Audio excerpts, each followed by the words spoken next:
Então, vamos falar aqui de um tema bem tranquilo, ainda na temática de namoro, relacionamento.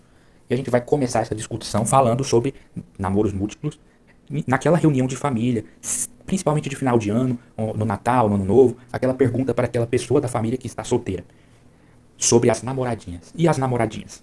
Então, essa é a ideia por trás deste tema, é os namoros múltiplos, as namoradinhas. Então, por que que os nossos parentes, a nossa tia, não pergunta sobre a nossa namorada?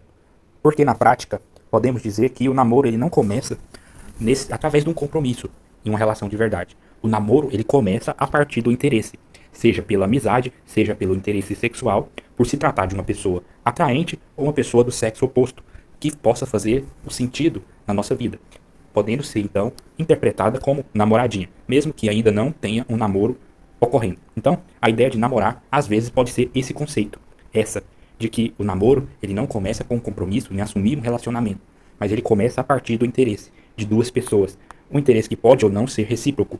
Então, nesse sentido, como a pessoa ainda não está namorando, ela é solteira, ela pode então ter vários relacionamentos de amizade, de conhecer pessoas que lhe sejam interessantes, até achar uma específica a tal ponto de assumir um namoro ou de querer criar um namoro. Por isso, a pergunta é: e as namoradinhas? Então, para o cristão, a intenção de namoro, ela se inicia com interesse, com a conversa, a partir do desejo sexual ou interesse pelo sexo oposto. Por isso que os namoros não podem começar na infância, tem que começar na adolescência, que é o tempo mais habitual a se pensar nisso. A partir do despertar do adolescente, temos que ainda muito cuidado em relação ao namoro, por causa dos riscos que o cristão assume quando pensa em namorar, quando pensa em sexo, para não confundir as coisas, para não confundir o conceito de namoro, o conceito de amizade, não confundir os conceitos de matrimônio. Então, o cristão precisa primeiro controlar os instintos, o desejo sexual, para se ter uma relação plena, uma relação de amor e capacidade entre duas pessoas.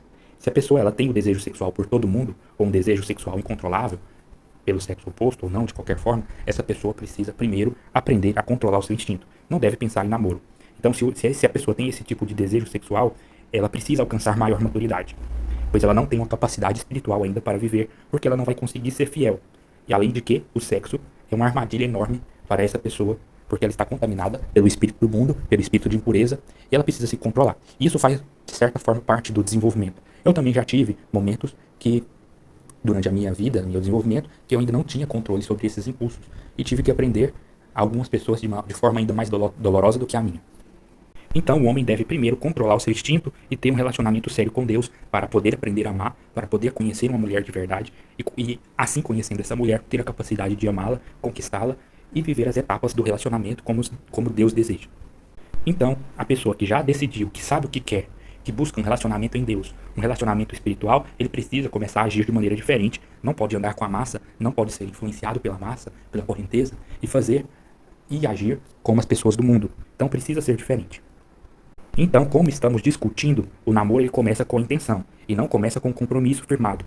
Até porque o compromisso firmado, você está meio que querendo uma exclusividade com uma pessoa. E essa exclusividade não pode ser vivida em um relacionamento aberto, onde cada um tem o seu interesse. Não é um relacionamento cristão, é claro. Então, o relacionamento cristão está firmado através da amizade e até certo ponto que você conhece a pessoa, que você vai tentar evoluir as coisas. Se essa for a pessoa que você deseja, uma pessoa ideal e uma pessoa que vai te aproximar de Deus. Então, o cristão tem que trabalhar, tem que podar suas intenções para criar um processo seletivo, para poder escolher a pessoa mais certa, para não se destruir através dos relacionamentos contaminados por impureza. E eu coloco a exclusividade como algo perigoso para quem é solteiro. Deve-se pensar bem antes de escolher a pessoa. E deve ser um tema de certa forma delicado, pois quando você assume um compromisso, tudo deve estar encaixado, a maneira de pensar e focado no matrimônio. Se você começa um relacionamento, um namoro, sem pensar antes em matrimônio, você já começou tudo errado. E você não vai ter condições de alterar os termos e modificar o rumo daquele relacionamento a longo prazo. Então, antes disso, a pessoa deve estar preparada para abrir mão de qualquer outro relacionamento amoroso para poder viver a fidelidade, que é algo que faz parte do relacionamento cristão voltado para o matrimônio. A fidelidade, o respeito, o carinho, o compromisso e por aí vai, tá? Mas a gente não está aqui para falar das virtudes para o matrimônio. Mas a gente está tentando preparar a maneira de pensar do cristão solteiro. Por isso é importante focar no processo seletivo. Antes de firmar um compromisso, antes de tudo, a pessoa tem que saber o que quer, o que busca em Deus, quais as virtudes buscadas em oração para um parceiro e estar de acordo com a vontade de Deus. Tem muita gente que namora, mas não tem compromisso ou intenção de levar o namoro para frente, pois não pensam e nem estão preparados para o casamento. Então, tem que construir a base que é o mais importante, antes de começar o namoro. Geralmente essa base tem que ser uma amizade, infundida em graça, em espírito, em pureza, em valores cristãos, em um compromisso a longo prazo. No amor, a gente não pode fazer como se fosse em bolsa de valores.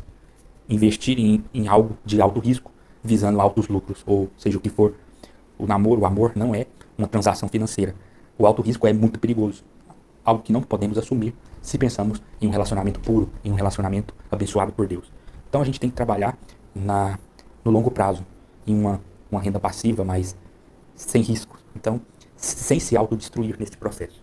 Então, o cristão deve fugir de relacionamentos com pessoas que não têm intenção de matrimônio, de casar, ou pensam nisso apenas em longos, muito longo prazo. Então, neste termo, os múltiplos namoros são aceitos e vamos tentar falar sobre eles. Então, já que o universo do solteiro é um universo caótico, de adolescente espiritual, em muitas possibilidades, as pessoas geralmente estão perdidas, não sabem o que fazer. Mas essa não pode ser a realidade do cristão. O cristão não pode estar desesperado atrás de homem, de mulher, de relacionamento. Tem que estar focado em uma vida espiritual, e em dedicar-se a uma vocação, a um compromisso com Deus, em ter projetos pessoais para a sua vida, para trabalho, para conquistar um emprego, um sonho, uma vaga. O que quer que Deus tenha, além dos compromissos espirituais, é claro, que devem estar em dias, na graça de Deus. Por isso, a ideia de múltiplos namoros é ter pequenos namoros, sem compromisso, não compromissado, às vezes nem correspondido, porém, que houve uma iniciativa, que houve um conhecimento, uma abertura para a amizade. E essa é a ideia principal. É mais do que uma sucessão de erros em um único namoro ou subsequentes falhos. Então, o grande objetivo dos namoros múltiplos é evitar constrangimento, de namorar, terminar, arranja mais namorado, procura mais namorados, namora 3 meses, 6 meses, termina. E esse processo de namoro termina e tudo acaba muito rápido. Inevitavelmente a pessoa vai acabar chegando à conclusão de que o erro está nela mesma. E provavelmente está, porque essa pessoa não soube fazer um processo seletivo, não soube escolher bem os seus parceiros e vai cometendo um erro atrás do outro, como se cometer um erro anulasse o outro, ou se de tanto cometer erro vai acabar acertando. Então é essa a mentalidade do mundo, então a gente tem que fugir, porque a gente se perde nesse caminho, e isso aqui, provavelmente, esse tipo de relacionamento vai estragar a autoestima. Então é melhor não ter compromisso com ninguém do que ter muito compromisso, mas sem nada que preenche, somente um vazio. E relacionamentos que acabam e terminam e não levam a nada. E esse processo de termina, acaba, termina, volta, abre novo relacionamento, um relacionamento aberto, acaba sendo cansativo. Acaba com a autoestima do cristão. E acaba que essa pessoa nem se perde, não abandona a igreja, ou vai focar tanto em buscar um relacionamento, construir relacionamento, e acaba que nem volta para a igreja. Então por isso a ideia de ter vários pretendentes é muito melhor e dentro da amizade. Então o intuito do namoro é esse, é conhecer a pessoa, ter amizade com a pessoa. E às vezes não precisa ter um compromisso firmado de exclusividade de namoro ou de conhecer a família e tudo mais, mas é mais ou menos isso, certo? A gente tem que fazer as coisas quando tem uma certa certeza. Então, trabalhar com vários pretendentes ou namoradinhos, é muito melhor dentro da amizade. Então, é melhor cultivar amizade do que cultivar namoros improdutivos. E querendo ou não, a pessoa que a gente vai se casar bem vai ser aquela que tem a capacidade de tolerar, de suportar por muito tempo. E às vezes, no contexto de namoro, a pessoa certa pode ser o sinônimo da pessoa menos errada. Então, é por isso que a gente precisa conhecer a pessoa primeiro, para saber onde que a gente está querendo fincar o facão, onde a gente quer construir a nossa casa, certo? Então, a gente não pode ficar se iludindo através de paixões, através de estímulos sexuais, ou seja, o que for que a gente usa para tentar criar uma narrativa, uma mentira que vai acabar mais cedo ou mais tarde, porque contos de fada não existem. E de certo modo, também porque ninguém vai esperar uma Virgem Maria para poder namorar. E a virtude maior nesses relacionamentos é a paciência. Então, o cristão precisa trabalhar a virtude da paciência na hora de construir uma relação desejada por Deus. E um dos grandes bons motivos para evitar compromisso é porque a maioria das pessoas hoje em dia não tem capacidade de cumprir compromisso. Então, você não pode exigir algo de quem não quer nada. E se você também não quer nada, como que você quer entrar em um relacionamento? Ninguém é obrigado a tolerar uma pessoa que não te tolera e vice-versa. Então, se aquela pessoa te chateia, se aquela pessoa te faz mal, não há motivos para progredir um relacionamento. E é mais fácil terminar ou se afastar quando se tem apenas amizade, certo? Você não pode obrigar ninguém a permanecer na sua vida se não for essencial. Então se a pessoa quer ir embora, tem que deixar ela ir embora. Não tem por que ficar arrastando saudade ou arrastando a influência sexual ou que seja que possa ter havido. Então o pecado te persegue. E evite cometer pecados em ambiente de namoro, em ambiente de relacionamentos voltados para a vida sexual. E um dos conselhos que eu também dou é para a gente ter que evitar as pessoas que não te quer crescer, que não quer o seu bem. Evita aquelas pessoas que te puxam para baixo, aquelas pessoas que te destroem, que têm ciúmes excessivos, que não te que destrói sua autoestima. Então foque sua vida no seu crescimento e busque amizades que te agregam, amizades que te fazem melhor e principalmente aquelas que te aproximam de Deus. E às vezes, dentro deste conceito de namoros múltiplos, é possível desenvolver cálculos para poder encontrar uma pessoa certa. Eu, por exemplo, eu tive sorte por ter apenas uma namorada. E de certa forma eu tive uma prática semelhante, sem ansiedade, sem medo, e eu foquei no meu crescimento pessoal e cortei as pessoas que não eram necessárias em minha vida. Só assim tive paz e sossego.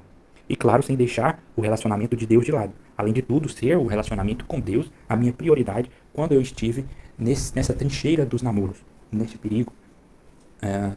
E foi uma fase difícil, mas também interessante, pois a maneira como eu cresci dentro dela, principalmente para amadurecer dentro da minha adolescência espiritual. E para encontrar minha vocação, que foi o objetivo final alcançado. Então, neste período, eu tive que ter uma vida de oração, tive que rezar muito terço, principalmente nos momentos mais difíceis, aquelas decisões que envolvem o coração. É difícil achar um consenso entre o coração e a mente, quando o assunto é amor, pois o amor é uma parte insubstituível em nossa vida. Então, quando se trata do coração e de amor, é a parte que mais afeta nossa autoestima, que nos aflige, que coloca feridas no nosso coração, que atrai doenças para a nossa alma, atrai depressão, ansiedade e vários outros problemas se você não ter uma vida bem regrada, uma vida controlada, uma vida espiritualizada em relação aos namoros e às práticas sexuais. Pois não é preciso namorar para pecar, não é preciso namorar ou compromisso para ter uma vida sexual. E a gente precisa ter muito cuidado com as nossas intenções nessas áreas, seja dentro do namoro, seja na vida de solteiro, a ponderância é necessária. Então, poucas pessoas que vamos conhecer na vida, ao longo dela, vão ser capazes de nos amar de verdade. Hoje, no mundo moderno, ainda é mais difícil conseguir um amor, uma vida de companheirismo, ou seja o que for. Dá para contar nos dedos aqui na Terra as pessoas que nos amam de verdade. Eu poderia dizer minha mãe, meu pai, minha esposa, talvez meus avós, e é óbvio que se você for um cristão, esse número tende a ser crescente ao longo da vida, já que, por meio de orações, Deus vai apresentando pessoas em nossas vidas e nós podemos interceder por outras através dos nossos desejos, orações, comunhão com Deus, para salvar almas do purgatório, interceder por familiares, pessoas doentes e tudo mais que faz parte da vida cristã, que é o apoio da igreja. E de certa forma, eu citei alguns nomes, os dependentes, no geral, não te amam, pois são seus dependentes de você. Por mais que um pai ama o filho de maneira incomparável, assim como Deus ama seus filhos, em teoria, né? Comparável ao amor de Deus, e o amor de mãe também, ainda assim os filhos não amam os pais ou as mães da mesma forma, pois eles são dependentes e vão tratar de ser assim. E de certa forma, isso pode mudar. Os filhos podem sim amar os pais, desde que eles cumpram o seu papel e os eduquem para isso, que os amem e não os troquem por bens materiais ou por uma vida material, ou seja, qualquer outra ideologia do mundo, que acaba que a intenção do mundo é colocar os pais contra os filhos. Geralmente eles fazem isso colocando os filhos rebeldes aos pais. Isso faz parte da maneira demoníaca de agir. Então podemos dizer que o amor é uma herança e não um dom. É algo que vem de cima. Principalmente pelo exemplo de Deus, percebemos que o amor dado à humanidade, principalmente dar-se o exemplo através de Cristo. E nós nunca seremos capazes de amar a Deus como Ele nos ama. O que devemos esperar e pedir a Deus sobre o amor é que ele seja uma via de mão dupla, pois nada se compara ao amor de Cristo. Nós precisaríamos dar pelo menos uma parte do que foi o amor de Cristo por nós, para que ele seja digno, seja correspondente. Então, não devemos esperar o amor onde não existe amor. Não devemos procurar amor onde não há amor, no pecado, na inveja, na impureza, na carne, no mundo. Então não podemos confundir o conceito de amor de Deus para os conceitos de amor do mundo. Aquele amor que é pregado nas historinhas, nas novelas, na maneira de agir das pessoas, que amor e sexo são totalmente sinônimos, que o amor vem das paixões, que o amor vem da dopamina, que o amor vem dos relacionamentos abusivos, ou que seja como é construído aqui. Então é isso que temos que falar sobre os namoros múltiplos e os conceitos que traz através dele.